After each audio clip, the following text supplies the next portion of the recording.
যবে থেকে বুঝতে পারলাম যে সংসারের প্রত্যেকটা কাজে অনেক অনেক শান্তি আছে, তখন থেকে কিন্তু অনেকটাই কিন্তু শান্তি অনুভব করি সংসারের প্রত্যেকটা কাজ করে। একদম নিখুঁত পরিপাটি করে করার চেষ্টা করি, তবে সেক্ষেত্রে খুব বেশি দামি দামি জিনিস থাকলেই যে পরিপাটি করে সংসারটা করা যায় সেরকম কিন্তু কোনো ব্যাপার না।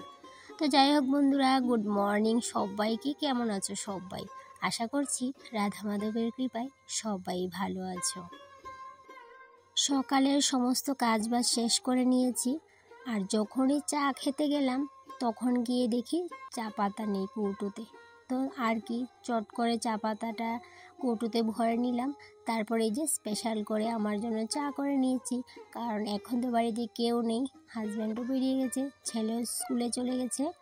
তাই জন্য যে চা আর রুটি নিয়ে নিলাম। ওই রাতে কটা রুটি করে রেখে দিয়েছিলাম, সকালে একদমই সময় করতে পারে না রুটি করতে গেলে, তো অনেকটাই সময় দরকার, সেই জন্য কিন্তু আর হয়ে ওঠে না। যেহেতু ছেলে স্কুলে যায়, তো ওই টাইমে কিন্তু রুটি করতে গেলে অনেকটাই সমস্যা হয়ে যায়।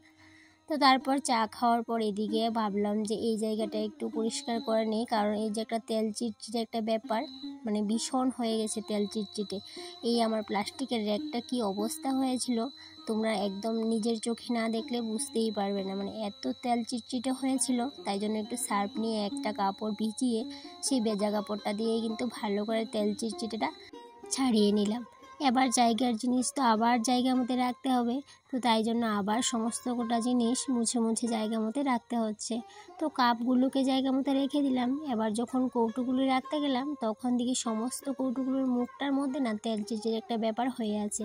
তো সেই কৌটোর মুখগুলোকে একটু ভালো করে মুছে আবার জায়গা মতো রেখে দিলাম।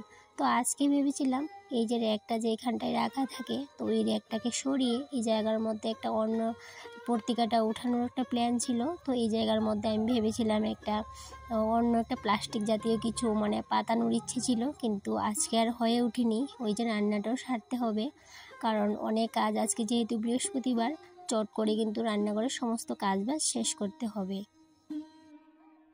তো সমস্ত কিছু গুছানোর পর আমার হঠাৎ কেন জানি না মনে হলো এই যে ডালের কৌটো, চালের কৌটো, তারপরে তিলের কৌটো, এই কৌটোগুলোকে না আমি ইন্ডাকশনের পিছনটায় রাখবো, দেখতেই বেশ ভালোই লাগছিল। পরে অবশ্য এগুলোকে সরিয়ে নিতে হয়েছিল, কারণ কি রান্না করার সময় আবার ওই তেল চিটচিটে একটা ব্যাপার হয়ে যাবে, সেই জন্য কিন্তু আমি এইগুলোকে সরিয়েই নিয়েছিলাম। তবে আমি এই যে 2-1 দিন বাদে বাদে একটু চেঞ্জ করার চেষ্টা করি, তাতে করে কিন্তু রান্নাঘরের সৌন্দর্যটা কিন্তু অনেকটাই বেড়ে যায়। সুন্দর একটা সংসারের জন্য খুব বেশি দামি দামি জিনিসের একদমই প্রয়োজন পড়ে না। ঘরে থাকা জিনিসগুলো দিয়েই কিন্তু সংসারটাকে সুন্দর করে সাজিয়ে গুছিয়ে নেওয়া যায়। তবে অবশ্য আমার একটু শৌখিনতা আছে, তবে সেগুলো আমি খুব বেশি দামি জিনিস দিয়ে একদমই পূরণ করি না। আমার শৌখিনতা ওই যে খুবই স্বল্প, খুবই কম দামি জিনিস বলতেই পারো শৌখিনতার মধ্যে পড়ে। তবে ইচ্ছে করে একটু দামি জিনিস কেনার, কিন্তু সাধ্যের যেহেতু বাইরে, তাই জন্য আর সেটা নিয়ে আমি একদমই কিন্তু মাথা ঘামাই না। আর সংসারের প্রত্যেকটা কাজেই আমি না অনেক শান্তি খুঁজে পাই, অনেক ভালো লাগে আমার সংসারের প্রত্যেকটা কাজ করতে। এমন একটা সময় ছিল যখন সংসারের ছোট্ট ছোট্ট কাজগুলোও না আমার কাছে অনেক কঠিন লাগতো, শুধুমাত্র কঠিন না, অনেক বিরক্তও লাগতো বলতে পারো।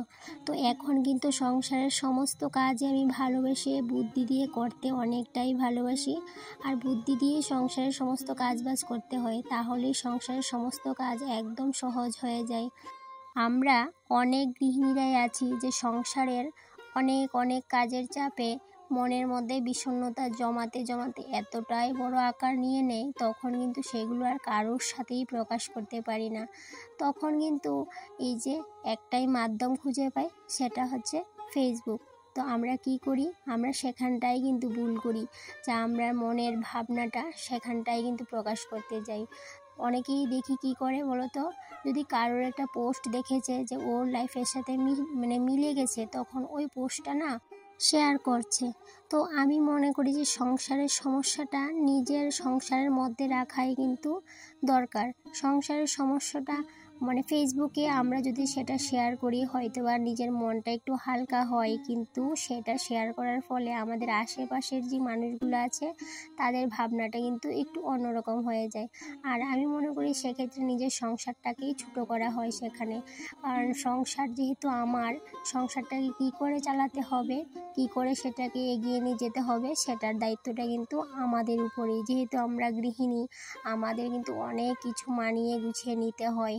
জানি অনেক গৃহিণীদের সমস্যা অনেক রকম থাকে, তো আমি মনে করি সেগুলো ফেসবুকে শেয়ার না করাই ভালো। তো যাই হোক বন্ধুরা, অনেক কথা বলে নিলাম, অনেক জ্ঞানও দিয়ে নিলাম। তো যেগুলো আমার মনের ভাবনা ছিল সেগুলোই তোমাদের সাথে শেয়ার করলাম। তো এদিকে আজকে রান্নাবান্না করে নিয়েছি, কিন্তু ভাতটা করা হয়নি, তরকারি করে নিয়েছিলাম। আর সেই সাথে যেহেতু আজকে বৃহস্পতিবার, তারপরে রান্নাঘরের সমস্ত কাজবাজ শেষ করে সোজা চলে আসলাম ঠাকুর করে। তো যেহেতু বৃহস্পতিবার মানেই শাড়ি পরা, তো শাড়ি পরতে আমার এমনিতেও অনেক ভালো লাগে। তবে আমি এই গরমের যন্ত্রণায় একদমই শাড়ি পরতে চাই না।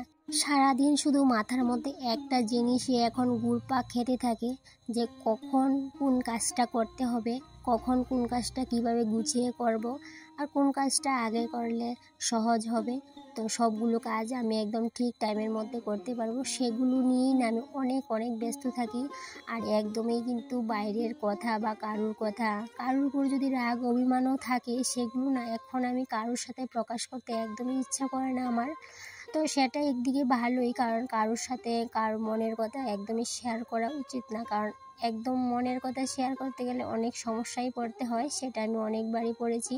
তাই জন্য এখন আর মনের কষ্ট বলো যাই কিছু বলো সেগুলো নিয়ে একদমই ভাবনা চিন্তা করি না। এখন শুধুমাত্র মাথার মধ্যে একটাই চিন্তা, যে কাজগুলো কীভাবে পারফেক্টভাবে করতে হবে। তো সেগুলো নিয়ে যখন শুরু করলাম এই পারফেক্টভাবে কাজ করা, তখন কিন্তু অনেক শান্তি অনুভব করি। আর মাথার মধ্যে একদমই আজে বাজে চিন্তা ভাবনা বলো কিছুই আসে না। তখন কিন্তু মাথার মধ্যে একটাই ভাবনা, যে কাজগুলো পারফেক্টভাবে করতে হবে। তো বন্ধুরা, এদিকে দেখো কথা বলতে বলতে ঠাকুরঘরের বাসনকুসন সমস্ত কিছু মেজে নিয়ে আসলাম। আর মা লক্ষ্মীর ঘরটা, গত সপ্তাহে যেই ঘরটা আমি বসিয়েছিলাম সেটা তো তোমাদের সাথে শেয়ার করেছিলাম, সেটা না আজকে ঘষা মাজা করতে গিয়ে এতটা কি বলবো সমস্যা হয়েছে। যেইভাবে আমি সিঁদুর ফুটা দিয়েছিলাম, সেই দাগ একদম কালো হয়ে গেছিলো দাগ। আর সেটা তুলতে আমার একদম কি বলবো অনেক সময় লেগেছে। তো অনেক সময় ধরে সেই দাগটাকে তুলেছি। বৃহস্পতিবার মানেই পিতলের বাসনকুসন সমস্ত কিছু ঝকঝক চকচক করতেই হবে। তাই জন্য বৃহস্পতিবারে সংসারের অন্যান্য কাজগুলো একটু কমিয়ে করার চেষ্টা করি। সংসারের কাজ তো বুঝতেই পারো, কমিয়ে করতে চাইলেও একদম কমতে চায় না। কোথা থেকে যে এত কাজ চলে আসে কিচ্ছুই বুঝতে পারি না। এদিকে দেখো আজকেও শঙ্খটা একটু সময় জলে ভিজিয়ে রাখলাম। আজকেও না শঙ্খটা আমি ভালো করে বাজাতে পারিনি। ওই যে কি বলবো, আমার শঙ্খ বাজানি শুনলে অনেকেই জানি হাসতে থাকে, কিন্তু আমি সেটাকে একদমই মাথার মধ্যেও নিই না। কে আসলো কে কি বললো, আমি তো শিখতে হবে, তো সেটাই। তো এদিকে দেখো ওই যে বললাম রান্না তো করেছি কিন্তু ভাতটা করা হয়নি, তাই জন্য এই যে ঠাকুর ঘরের কাজটা সেরে সোজা চলে গেলাম রান্নাঘরে। আর এখন ভাতটা করে নেবো। আর তরকারিটা তো আগেই করে নিয়েছিলাম, তোমাদের সাথে শেয়ার করেছিলাম। আর এদিকে এই যে সকালবেলা এদিকে আমি কৌটোগুলো সাজিয়েছিলাম, দেখো এখন আমি সরিয়ে নিয়েছি। কারণ ওই যে বললাম রান্না করতে গেলে সরিয়ে নিতে হবে। আমার সংসারে দামি জিনিস নেই ঠিকই আছে, দালান কোঠাও নেই সেটাও ঠিক, কিন্তু সোনার সংসার গড়ে তোলার জন্য আমি মনে করি খুব বেশি দামি জিনিসের একদমই প্রয়োজন পড়ে না। দরকার পড়ে শুধুমাত্র নিঃস্বার্থ ভালোবাসা আর বুদ্ধি।